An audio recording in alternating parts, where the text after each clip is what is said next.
Welcome friends, this is Sandeep Jangra. स्वागत है आपका अपने YouTube channel hopes for achieve में। एचएसएससी सीईटी ग्रुप 6 जो कि कॉमर्स के बच्चों के लिए है, उसकी हमने एक सीरीज़ स्टार्ट की है जिसकी 2 यूनिट हमने डिस्कस कर ली हैं। आज हम तीसरी यूनिट जो कि मैक्रो इकोनॉमिक्स है उसको डिस्कस करते हैं। चलिए शुरू करते हैं। मैक्रो इकोनॉमिक्स, इसकी डेफिनेशन जो है हमने पिछली वीडियो में रीड की थी कि मैक्रो इकोनॉमिक्स क्या होती है कि जब जैसे दो थी माइक्रो और मैक्रो। माइक्रो क्या होती है कि इंडिविजुअल या कोई फर्म है उसकी जितने भी इकोनॉमिक्स एक्टिविटी हैं उनको अगर हम डिस्कस करते हैं तो वो है माइक्रो इकोनॉमिक्स। और मैक्रो के अंदर क्या जाता है कि that deals with structure performance behaviour decision making of the whole और एग्रीगेट, मतलब कि संपूर्ण पूरे देश की लगा सकते हैं हम इसमें, उन सभी के जो बिहेवियर डिसीजन मेकिंग जो सारी चीज़ें हैं ना उसका डिस्कशन जो है वो आपका मैक्रो इकोनॉमिक्स कहलाता है। नेचर की मैक्रो इकोनॉमिक्स किस तरह की होती है? Fundamentally macro economics concern with the theories of factor of pricing and income theories. ये डिपेंड करती है भाई किसके ऊपर? प्राइसिंग और इनकम थ्योरीज के ऊपर डिपेंड करती है macroeconomics. It is the study of aggregate of volume of output of the economy. Aggregate मतलब इकट्ठा, किसका? वॉल्यूम, आउटपुट, और किसका? इकोनॉमी, संपूर्ण पूरी इकोनॉमी का एक साथ। ठीक है। It is concern with the problems of economic fluctuation. Economic fluctuation, उतार चढ़ाव जो होते हैं, अनएम्प्लॉयमेंट, इन्फ्लेशन और डिफ्लेशन एंड इकोनॉमिक ग्रोथ। किससे जुड़ी हुई है ये? जो इकोनॉमिक फ्लक्चुएशन की प्रॉब्लम है, अनएम्प्लॉयमेंट है, इन्फ्लेशन मतलब प्राइसेस का बढ़ना घटना, और इकोनॉमिक ग्रोथ, उनसे रिलेट करती है macroeconomics. It explains the size of national income. National income का जो साइज है उसको एक्सप्लेन करती है। और it deals with economic problems of the economy like poverty. Economic जितनी भी एक देश के अंदर प्रॉब्लम्स होती हैं, poverty, business cycle, inflation, deflation, उन सभी को डील करती है आपकी macroeconomics. It explain the stabilize the general price level and work for balance of the economy. General price level जो है किसी देश का उसको स्टेबलाइज करती है और बैलेंस में लेके आती है मैक्रो इकोनॉमिक्स। नेक्स्ट है इसके स्कोप क्या क्या होते हैं। जैसे डिस्ट्रीब्यूशन थ्योरी है। The firms are producer goods and services, मतलब जो फर्म होती हैं वो गुड्स एंड सर्विस को प्रोड्यूस करती हैं विद द हेल्प, किसकी हेल्प से? Land, labour, capital, organisations. ठीक है। इन सभी की हेल्प से क्या करती हैं? प्रोड्यूस करती हैं गुड्स और सर्विसेज को। The macro economic study how to pay for the contribution of these factors. इन फैक्टर को जो है किस तरह से पे किया जाता है, जो कंट्रीब्यूशन करते हैं आपका प्रोडक्शन, एंड हाउ टू पे the reward for their contribution, मतलब कि जो प्रोडक्शन फैक्टर हैं उनको किस तरह से कंट्रीब्यूट किया गया है। The analysis of distribution of these factors of production can be studied under the macro economics. जो इन सभी का विश्लेषण है ना, इन सभी फैक्टर्स का, कौन कौन से? लैंड, लेबर, कैपिटल, उन सभी का जो विश्लेषण है वही स्टडी किया जाता है डिस्ट्रीब्यूशन थ्योरीज में और जो मैक्रो इकोनॉमिक्स के अंदर है। Theories of employment. Macro economics deals with the social problems. सामाजिक जितनी भी समस्याएं हैं इकोनॉमी की उनमें डील करता है। It studies the problem of employment. The level of employment is depend on saving and investment of the people. Employment का जो लेवल है वो डिपेंड करता है लोगों की सेविंग्स और इन्वेस्टमेंट के ऊपर। It works on the solution for the employment generation with the proper implementation of monetary policy of the economy. Monetary policy जो किसी देश की होती है ना उसके ऊपर डिपेंड करता है, और एम्प्लॉयमेंट जनरेशन करता है किसके साथ? Implementation of monetary policy of the economy. Trade cycle theory. The economic situation are not stable. Stable नहीं होती भी, इट इज़ फ्लेक्सिबल, क्योंकि घटती बढ़ती रहती किसी देश की अर्थव्यवस्था। Many times the imbalance between saving and investment responsible for the fluctuation. कई बार जो इम्बैलेंस होता है ना किसके बीच में? सेविंग और इन्वेस्टमेंट के बीच में, वही रिस्पॉन्सिबल होता है किनके लिए? इन फ्लक्चुएशंस के लिए। Price of the product can be change due to some economic reason. Price जो होते हैं प्रोडक्ट के वो चेंज होते रहते हैं किसी इकोनॉमिक रीज़न की वजह से। That reason are studied under the macro economy. और वही जो कारण है ना जिसकी वजह से प्राइस चेंज होते हैं उन्हीं को डिस्कस किया जाता है, स्टडी की जाती है मैक्रो इकोनॉमिक्स में। नेशनल इनकम का जो कंसेप्ट है, थ्योरी है, this is the most important concept of the economy. सबसे महत्वपूर्ण कंसेप्ट है इकोनॉमी का। The total production of goods and service can be counted under the national income. Total total production of goods और services का जो संपूर्ण पूरा उत्पादन है वो काउंट किया जाता है किसमें? नेशनल इनकम में। Macro economics analysis the total income of the nation. Macro economics क्या करती है? टोटल इनकम को पूरे देश की टोटल इनकम को जो है एनालिसिस करती है। खर्चों को budgeting can be study in macro economics, और उसके लिए पूरा जो बजट है वो भी निर्धारित किया जाता है मैक्रो इकोनॉमिक्स में। Theories of international trade. The macro economics enlightened the average trade off goods and services. औसत ट्रेड जो है ना गुड्स का और सर्विसेज का, उनको उनके बारे में जानकारी प्रदान करती है। We can analysis the terms of trade and balance of trade through total export and import. हम क्या कर सकते हैं, विश्लेषण कर सकते हैं किनका, ट्रेड और बैलेंस का, ट्रेड का और बैलेंस ऑफ ट्रेड थ्रू किसके माध्यम से, एक्सपोर्ट और import of the country. Export जब हम एक देश से सामान दूसरे देश में जाता है, और इम्पोर्ट जब दूसरे देश से सामान आता है। Thus we can determine the impact of international trade on the economy. इस तरह से हम क्या कर सकते हैं, निर्धारित कर सकते हैं किसका प्रभाव इंटरनेशनल ट्रेड का किसके ऊपर, इकोनॉमी के अंदर। और ये किस में डिस्कस किया जाता है, मैक्रो इकोनॉमिक्स में। फिर आता है theories of general price level. It is useful for the analysis of product pricing. Product का जो प्राइस निर्धारित किया जाता है उसमें ये इंपॉर्टेंट रोल प्ले करती है। Macro economic analysis the useful for dealing the problem of money, banking, इन सभी प्रॉब्लम्स में। Business fluctuation due to various issues, बहुत सारे इश्यूज़ की वजह से, जैसे इन्फ्लेशन है, डिफ्लेशन है, रिसेशन, पेंडेमिक पीरियड और depression of the economy, to stabilize the price level by implementing proper monetary and physical policy. बहुत सारे उतार चढ़ाव आते हैं इकोनॉमिक में, बहुत सारी प्रॉब्लम्स आती हैं, उन सभी को क्या किया जाता है, उन सभी के बारे में मैक्रो इकोनॉमिक्स जो आपको जानकारी प्रदान करता है और क्या करता है, उनके लिए स्टेबलाइज करने के लिए price level by implementing the proper monetary and physical policy, उसको सही करने के लिए प्रॉपर मॉनेटरी और फिजिकल पॉलिसी लेके आता है। फिर आता है नेशनल इनकम। नेशनल इनकम पूरे देश की जो आय होती है ना, नेशनल इनकम वो कंसेप्ट है ये। National income of any country, किसी देश की नेशनल इनकम जो है वो क्या होती है, the complete value of goods and services produced by any country during its financial year. एक फाइनेंशियल ईयर में कंप्लीट वैल्यू जो गुड्स और सर्विसेज की है उसी को हम क्या कह सकते हैं, नेशनल इनकम, राष्ट्रीय आय। नेशनल इनकम का जो कंसेप्ट है वो देख लेते हैं। देर आर वेरियस कंसेप्ट, बहुत सारी चीज़ें या कंसेप्ट हैं वो जुड़े होते हैं नेशनल इनकम से, जैसे कि जीडीपी के बारे में आपने सुना है, ग्रोस डोमेस्टिक प्रोडक्ट, ठीक है, GNP, gross national product, net national product, national income. इस तरह से ये सारी चीज़ें हैं ना जो क्या करती हैं, एक्सप्लेन करती हैं the facts of economic activities for their contribution of land, labour, capital, organisational ability. सभी इकोनॉमिक एक्टिविटी के फैक्ट्स को एक्सप्लेन करती है और उनका जो कंट्रीब्यूशन है, किसका कंट्रीब्यूशन, लैंड का, लेबर का, कैपिटल, ऑर्गेनाइजेशनल एबिलिटी, इन सभी गुड्स और प्रोडक्ट जो सर्विसेज हैं इनको बनाने के लिए। Hence the sum of the income received by the factor of production, जो पूरा सम है ना जो किससे प्राप्त होता है, factor of production, in the form, किसके फॉर्म में, रेंट, वेजेस, इंटरेस्ट, प्रॉफिट, उन सभी को इकट्ठा जो है वो हम क्या कह सकते हैं, कॉल्ड नेशनल इनकम। फॉर्मूला जो है उसका नेशनल इनकम का क्या है, नेट नेशनल प्रोडक्ट प्लस में subsidies minus indirect tax. Net national product plus में सब्सिडी माइनस इनडायरेक्ट टैक्स। और भी फॉर्मूला है इसके, जैसे gross national product minus depreciation plus subsidy plus minus indirect tax. और है N I national income C plus G plus I. ये जो फॉर्मूला है ये भी क्या है आपका, नेशनल इनकम का है। ये तीन फॉर्मूले आप कैसे निकाल सकते हैं नेशनल इनकम के लिए। फिर आता है पर्सनल इनकम, PI से नोट किया जाता है जिसको। पर्सनल इनकम क्या होता है, it is the total money income received by individual and house hold of a country. Individual, व्यक्तिगत रूप से किसी एक देश के, किसी व्यक्तिगत रूप से मतलब कोई फर्म लगा लो या कोई व्यक्ति जो बिजनेस कर रहा है उसको प्राप्त आय, ठीक है, और possible sources before direct tax लगाने से पहले, वो सारी क्या होती हैं, पर्सनल इनकम कहलाती हैं। जैसे पर्सनल इनकम जो है वो है आपकी national income minus corporate income tax minus undistributed corporate profit minus social security contribution plus transfer payment. ये फॉर्मूला है भाई। फिर आता है डिस्पोजल, DI, डिस्पोजल इनकम।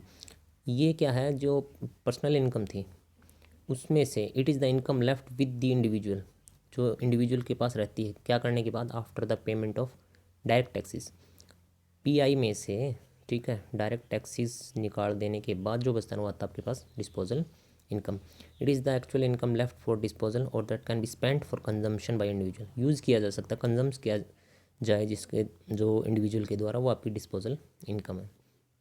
इसका सीधा सा फॉर्मूला है कि PI मतलब personal income minus direct taxes. Per capita income जैसे it is calculated by dividing the national income, ठीक है, किससे divide of the country by the total production of the country, total production.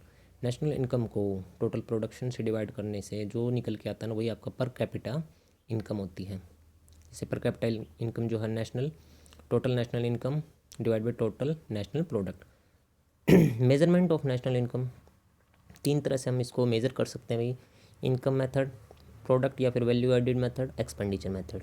तीनों की बात करते हैं हम। इनकम मेथड क्या होता है, देखो in this national income is measured as follow, किस तरह से कि नेशनल इनकम जो होती है ना वो क्या होती है आपकी कंजम्पशन ऑफ एम्प्लॉयज़, ठीक है, प्लस में ऑपरेटिंग सरप्लस मिक्स्ड, ठीक है, प्लस में नेट इनकम, प्लस में net factor income from abroad. ये आपकी नेट नेशनल इनकम आती है किससे, इनकम, कौन सा था ये, इनकम मेथड से, ठीक है।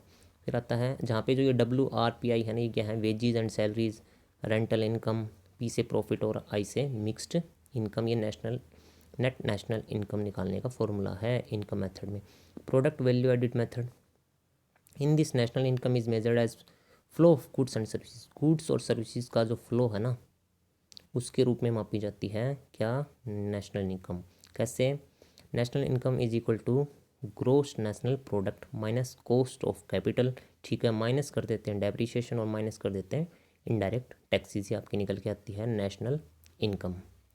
फिर आपका मेथड आता है एक्सपेंडिचर मेथड जो है उसमें क्या है कि in this national income is measured as flow of expenditure का जो फ्लो है ना उसके रूप में we can calculate NI national income. किस तरह से, national income is equal to C यहाँ पर है हाउस होल्ड कंजम्पशन प्लस में गवर्नमेंट एक्सपेंडिचर प्लस में इन्वेस्टमेंट एक्सपेंस प्लस में नेट एक्सपोर्ट, ठीक है भाई।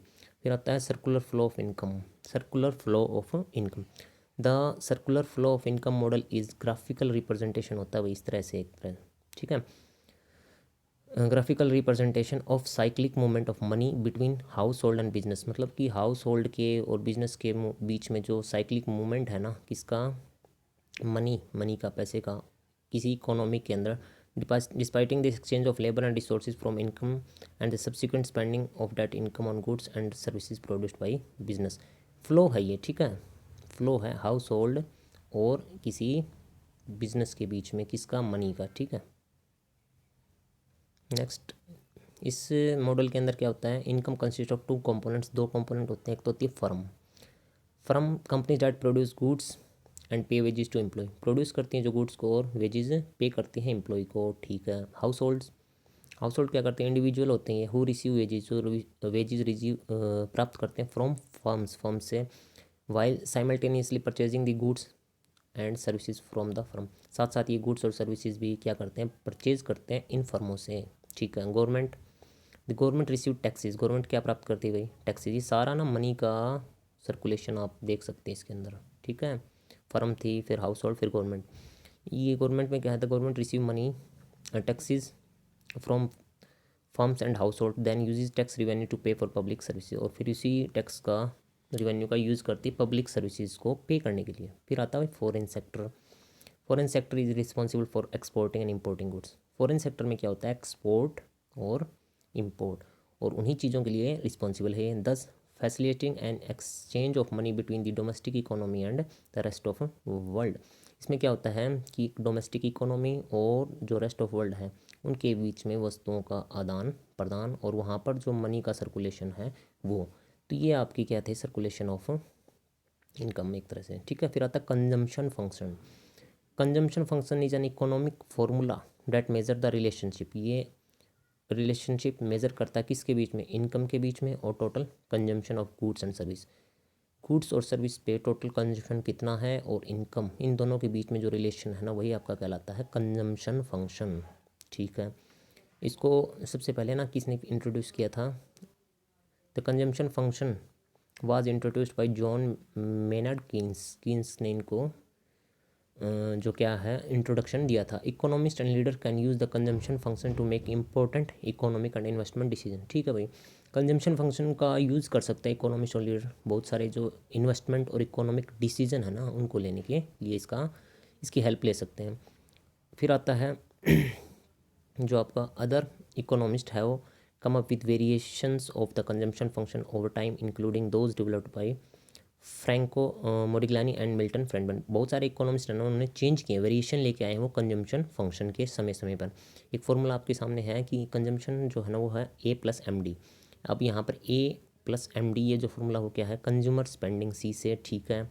ऐसे ऑटोनोमस कंजम्पशन, ठीक है। M से आप मार्जिनल प्रोपेंसिटी टू कंज्यूम, किसी चीज़ को, वस्तु को कंज्यूम करने की जो झुकाव, एक प्रवृत्ति है वो, ठीक है। और D से रियल डिस्पोजल इनकम, ठीक है भाई।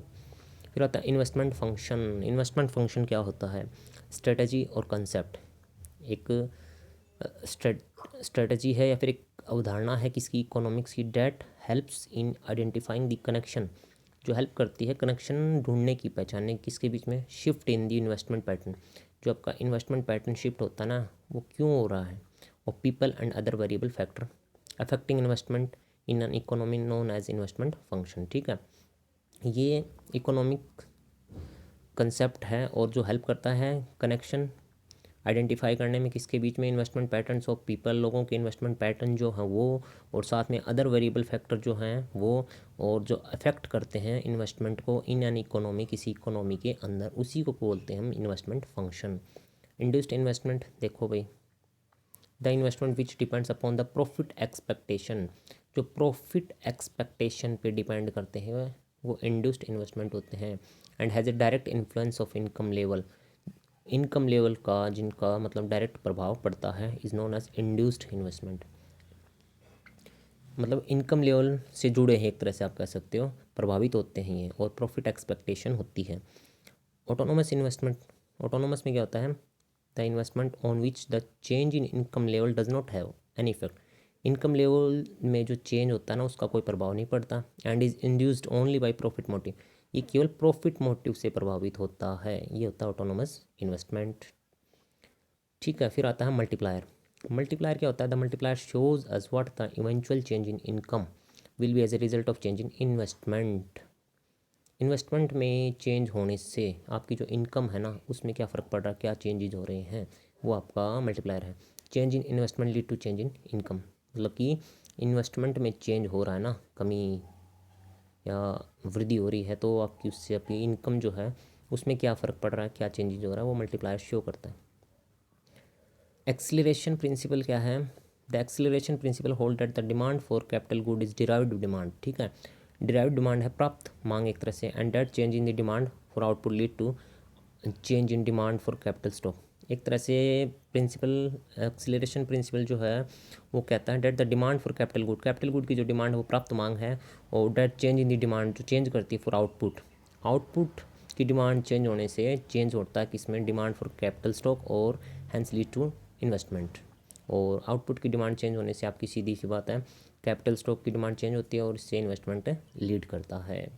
अब यहाँ पर एक इंपॉर्टेंट बात है कि कई बार often people confuse multiplier with accelerator, दोनों में कन्फ्यूजन होता है कि बोथ इकोनॉमिक कंसेप्ट डिफर, लेकिन दोनों में विभिन्नताएं हैं कि मल्टीप्लायर जो है वो रिफ्लेक्ट है how a change in investment affect income, कि इन्वेस्टमेंट में चेंज करते हैं तो उसका इनकम पे क्या प्रभाव पड़ता है, वो तो मल्टीप्लायर शो करता है। And employment, okay, while accelerator क्या करता है, how a change in production and consumption, production में और कंजम्पशन में जो चेंज हुआ ना उससे इन्वेस्टमेंट पे क्या प्रभाव पड़ता है, वो आपका एक्सीलरेटर शो करता है, ठीक है। सीधी सी बात है क्या कि इन्वेस्टमेंट में चेंज हुआ उससे इनकम और एम्प्लॉयमेंट में क्या चेंज हुआ, वो तो आपका मल्टीप्लायर, और प्रोडक्शन और कंजम्पशन में चेंज हुआ उससे इन्वेस्टमेंट पे क्या प्रभाव पड़ा, वो आपका एक्सीलरेटर।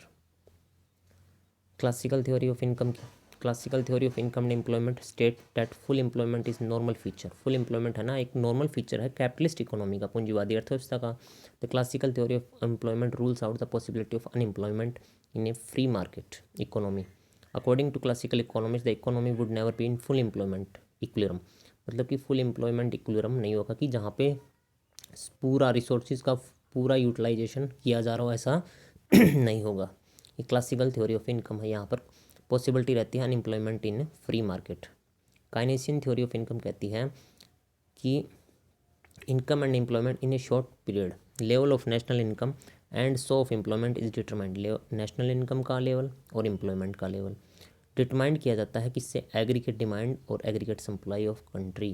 किसी देश की जो संपूर्ण मांग और संपूर्ण सप्लाई है ना, उस पर डिपेंड करती है इनकम और नेशनल इनकम और एम्प्लॉयमेंट। ये काइनेशन थ्योरी है। The equilibrium of national income occurs where aggregate demand is equal to aggregate supply.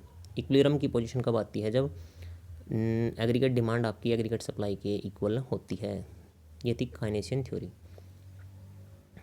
अब एक पॉइंट आता है कि नेशनल इनकम क्लोज्ड इकोनॉमीज में किस तरह से डिटरमाइंड होती है। In closed economy without trade, बिना ट्रेड के, the national income can be described in number of way. अलग अलग तरीके से इसको डिस्क्राइब कर सकते हैं। The national product and the national income are two sides of same coin. एक ही सिक्के के दो पहलू हैं, national income, national product. And the national product equals by definition the national income. और नेशनल प्रोडक्ट जो है वो आपका इक्वल माना जाता है किससे, नेशनल इनकम के। कब, क्लोज्ड इकोनॉमी में। Income produced is to equal to income paid out. Okay, produce income और इनकम पेड आउट वो इक्वल होती है, which is equal to income available for expenditure. और in other words, the value of consumption goods and service and investment goods produced is equal to the amount spent on consumption. मतलब कि जो goods और services की value है वो आपकी equal है, equal to amount spent on consumption and the amount which goes into saving. ये आपकी बराबर होती है किसके, जो कंजम्पशन पे अमाउंट खर्च की वो, और जो बाकी बचती है सेविंग में वो। ये आपकी थी क्लोज्ड इकोनॉमी। इन्फ्लेशन एक तरह से ना प्राइसेस अप हो जाना। Inflation is the rate at which price for goods, वस्तुओं का जो प्राइस है, कीमत है, और सर्विसेज का, वो इंक्रीज हो जाती है। Inflation often affect the buying capacity of income.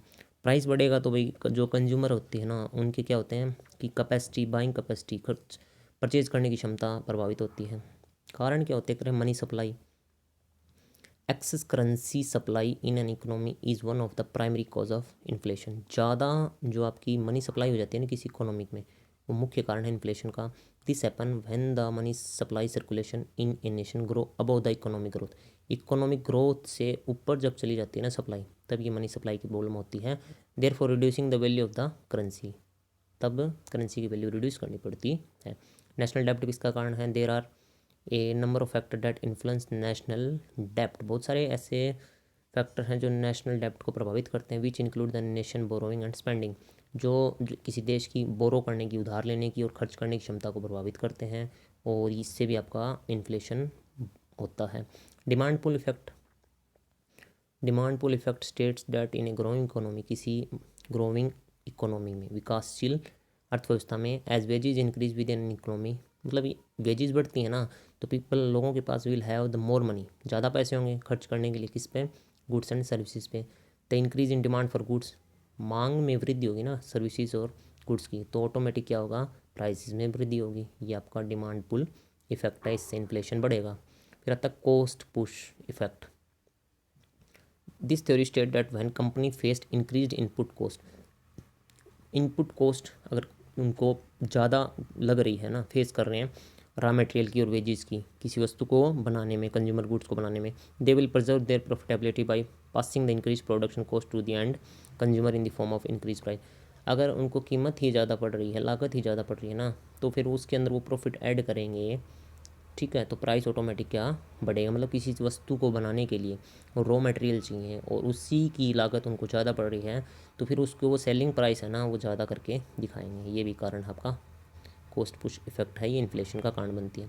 प्रभाव क्या पड़ते हैं भाई इसके, कि when there is inflation in country, जब देश में इन्फ्लेशन होता है, the purchasing power of people decrease, लोगों की जो खरीदने की क्षमता होती है वो कम हो जाती है। As the price of commodity and services are high, क्यों, क्योंकि जो गुड्स और सर्विसेज हैं उनकी जो कीमत है वो ज़्यादा हो जाती है।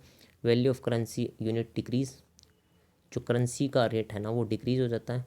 Which impact the cost of living in the country, इससे क्या होगी, जब रुपया नीचे गिरेगा तो उस देश में रहने वाले जो लोग हैं, कॉस्ट ऑफ लिविंग, ठीक है, उसको प्रभाव पड़ेगा। When the rate of inflation is high the cost of living also increase, living cost भी इंक्रीज होगी भाई, which leads to deceleration in economic growth, और एक तरह से आपकी इकोनॉमिक ग्रोथ धीरे धीरे डाउन होनी शुरू हो जाएगी, ठीक है। ये प्रभाव है इन्फ्लेशन के। रेमेडीज़, मतलब कि एक तरह से इसको सोल्व कैसे किया जाए, monetary policy. The central bank can increase, Bharat का सेंट्रल बैंक आरबीआई, ठीक है, क्या कर सकता है इसको सुधारने के लिए? इंटरेस्ट रेट को इंक्रीज़ कर सकता है, making borrowing more expensive and saving more attractive, कि लोगों की उधार मतलब बोरोइंग जो बोरो करने की क्षमता है ना उसको मतलब ज़्यादा एक्सपेंसिव बना दिया कि लोग ज़्यादा ऋण ना ले सकें, ठीक है। और सेविंग मोर अट्रैक्टिव, और सेविंग को इस तरह से अट्रैक्ट बनाया जाता है कि ज़्यादा से ज़्यादा लोग सेविंग करने पे तैयार हो जाए, मतलब कि सेविंग की तरफ लोगों का ध्यान जाए, इस तरह से उनको अट्रैक्टिव किया जाता है। This would lead to a lower growth of consumer spending and an increase in investment.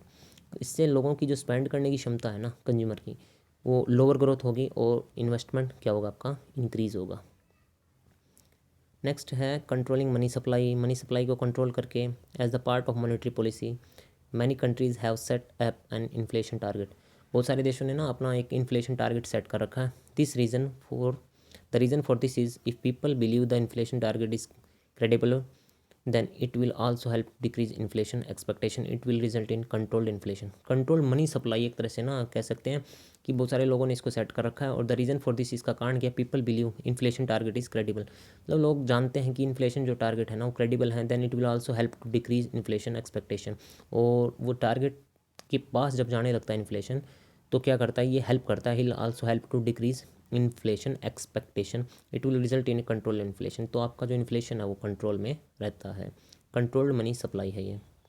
Physical policy, government can increase the rate of taxes. Government क्या कर सकती है, टैक्स की रेट बढ़ा सकती है, and may also cut it spending, अपने खर्चे कम कर सकती है। This will not only improve the governments budget, government का बजट ही सही नहीं बल्कि situation, but also help reduce the demand in economy. किसी देश के अंदर जो मांग एकदम से बढ़ी हुई है ना उसको भी कंट्रोल किया जा सकता है। और बहुत दोनों की दोनों ये पॉलिसीज़ हैं, both this policy will help in reducing inflation by reducing the growth of total demand. Total demand को कम करके हम क्या कर सकते हैं, इन्फ्लेशन को कम कर सकते हैं, फिजिकल पॉलिसी है गवर्नमेंट की।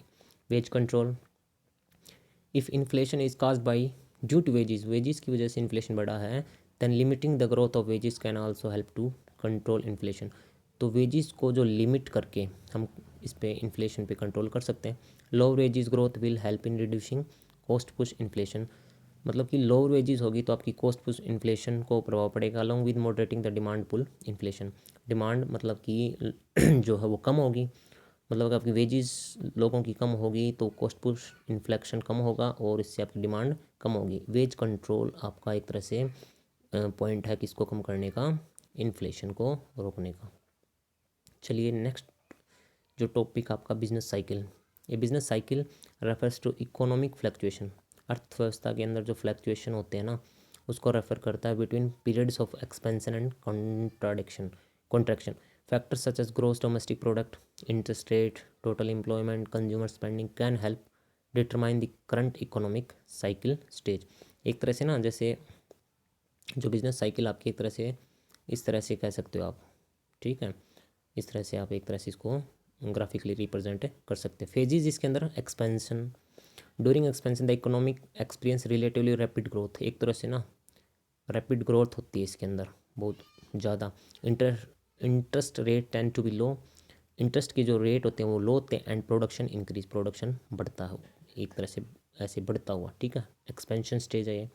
फिर आता आपका peak, the peak of cycle is when growth hit its maximum rate, जब ग्रोथ आपका मैक्सिमम हिट करता है, जैसे यहाँ पर जो है एक्सपेंस हो रहा है और ये जो है ये आपका एक तरह से पीक होता है। Prices and economic indicator may stabilize for a short period before reversing to the downside, एक थोड़ी देर के लिए क्या होती है, प्राइसेस और इकोनॉमी क्या है स्टेबलाइज हो जाते हैं, फिर ये डाउनवर्ड की तरफ जाना शुरू हो जाता है, पीक फेज था ये। फिर contraction, when growth slows employment falls and price stagnate as demand decrease, जब ग्रोथ एक तरह से देखो ये था ये, ठीक है, ये आपकी एक्सपेंशन थी, ये पीक, और फिर ये आता कॉन्ट्रैक्शन, जब ग्रोथ स्लो पड़ जाती है, एम्प्लॉयमेंट गिर जाता है, प्राइस स्टैग्नेट हो जाते हैं, डिमांड डिक्रीज होती है। Business may not immediately adjust production level, business इतनी जल्दी प्रोडक्शन लेवल को एडजस्ट नहीं कर पाता, leading to oversaturated market with surplus supply, जहाँ मतलब ये ओवर सैचुरेटेड मार्केट होती है जहाँ पे सप्लाई सरप्लस होती है, and A downward movement in price, और प्राइसेस आपके एक तरह से ना घटने शुरू हो जाते हैं, क्यों, क्योंकि सप्लाई ज़्यादा होती है। तो ये पोजीशन फेस जो है contraction through through of cycle is reach when the economy hits A low point. देखो लो पॉइंट यहाँ पर इस तरह से, ठीक है, ये एक्सपेंशन, ये पीक है, कॉन्ट्रैक्शन, और ये लो पॉइंट थ्रू है ये। The through of the cycle is reached when the economy hits a low point when supply and demand hitting bottom before recovery. ये अब यहाँ से उठने के बाद रिकवर होना शुरू होगा, लेकिन ये जो पॉइंट है ना थ्रू है, जहाँ आपका सप्लाई और डिमांड हिट कर रहे हैं बॉटम को, ठीक है, ये आपका थ्रू फेज है। ओके, अब बात करते हैं Hicks theory of trade cycle. Hicks, J.R. Hicks in his famous book, J.R. Hicks ने अपनी फेमस बुक में लिखा contribution in the theory of trade cycle, ये नाम से उनकी बुक है, कि explanation of business cycle by combining multiplier and accelerator principle. उन्होंने कंबाइन किया किसको, मल्टीप्लायर और एक्सीलरेटर प्रिंसिपल को। He explain the business cycle in the term of long run economic group, लंबी अवधि का इकोनॉमिक ग्रुप के रूप में उन्होंने बिजनेस साइकिल को एक्सप्लेन किया। बल्कि जबकि सैमुअल्सन ने क्या किया, सैमुअल्सन कहते हैं Samuelson model is applicable to the study of acceleration and model is concern with model of growth of an equilibrium. Samuelson का इनसे अलग है। हिक्स थ्योरी यही कहती है कि लॉन्ग टर्म में इकोनॉमिक ग्रुप, ठीक है, कुछ एक अजम्पशन है हिक्स थ्योरी की, क्या कि the theory is based on following assumption. कौन कौन सी है? Hicks assumes a progressive economy in which N autonomous investment increases at a constant rate, ठीक है, मतलब इनकम लेवल जो होता है ना, इनकम लेवल पर एक तरह से इंडिपेंडेंट होती हैं ये autonomous investment, so that the system remains in moving equilibrium में सिस्टम इनका रहता है। Values of multiplier and accelerators remains constant, multiplier की और एक्सीलरेटर की जो वैल्यू है वो कांस्टेंट रहती है और फिक्स होती है। Economy can not expand beyond full level of output, economy expand नहीं कर सकती किससे ज़्यादा, फुल लेवल ऑफ आउटपुट या फिर employment, which has been called for full employment और सीलिंग बाई हिक्स, और जिसको फुल एम्प्लॉयमेंट कहा है किसने, हिक्स ने। ये हिक्स थ्योरी थी आपकी। और इसमें कुछ एक बातें और हैं। When the economy moves towards depression the value of multiplier is more than accelerator, जब आपकी इकोनॉमी डिप्रेशन की तरफ होती है ना, ठीक है, तब मल्टीप्लायर की वैल्यू जो होती है एक्सीलरेटर से ज़्यादा होती है। There is full utilization of production capacity, production capacity का यहाँ पे फुल यूटिलाइजेशन होता है। ये थी आपकी हिक्स की थ्योरी और उसकी अजम्पशन। नेक्स्ट है इसका जो है Samuelson theory of trade cycle. Samuelson ने ना किसको इम्पोर्टेंस दिया है, मल्टीप्लायर और एक्सीलरेटर। यहाँ पर मल्टीप्लायर को उन्होंने किस तरह से बताया कि professor P.A. Samuelson in his article interaction between multiplier analysis and principle of accelerator constructed a multiplier accelerator model which is also known as dynamic model. उन्होंने मल्टीप्लायर एक्सीलरेटर मॉडल बनाया और उसी को dynamic model of trade cycle भी कहा जाता है। Samuelson theory of trade cycle, उनकी मान्यताएं क्या है, assumption. The theory is based on the following assumption. कौन कौन से? रिलेशन बिटवीन मल्टीप्लायर और एक्सीलरेटर इज लैग्ड, ठीक है। Investment is undertaken only by government and it's known as autonomous investment, केवल गवर्नमेंट के द्वारा अंडरटेक किए जाते हैं, उनको ऑटोनोमस इन्वेस्टमेंट कहा जाता है। यहाँ पे जो वैल्यू ऑफ प्रोस्पेंसिटी टू कंज्यूम करने की एक तरह से प्रवृत्ति क्षमता कह सकते हैं 0.5, और there is a closed economy होगी। There is a full utilization of production capacity of economy, production capacity का फुल यूटिलाइजेशन होता है। और value of acceleration is 1, acceleration की वैल्यू यहाँ पर आपकी 1 होती है। ये किसकी थ्योरी थी आपकी, सैमुअल्सन की, ठीक है। नेक्स्ट करते हैं, ये आपका मैक्रो इकोनॉमिक्स से एक ऐसे थ्योरेटिकल पोर्शन था जो आपका कंप्लीट हमने एक वीडियो के अंदर डिस्कस किया है, ठीक है। और नेक्स्ट वीडियो जो नेक्स्ट यूनिट होगी उसके मेरे ख्याल से जो बिजनेस से रिलेटेड है उस पर हम डिस्कस करेंगे। तो मिलते हैं नेक्स्ट वीडियो में, तब तक आप इस वीडियो से पीछे की जो वीडियो हैं वो भी आप देखिए। और पीछे हमने 2 यूनिट डिस्कस की हैं, ये तीसरी यूनिट थी। नेक्स्ट हम 4th यूनिट जो है वो डिस्कस करेंगे और एक ही वीडियो के अंदर शामिल करने की उसको कोशिश की जाएगी। चलिए मिलते हैं फिर नेक्स्ट वीडियो में, तब तक हैव ए नाइस डे।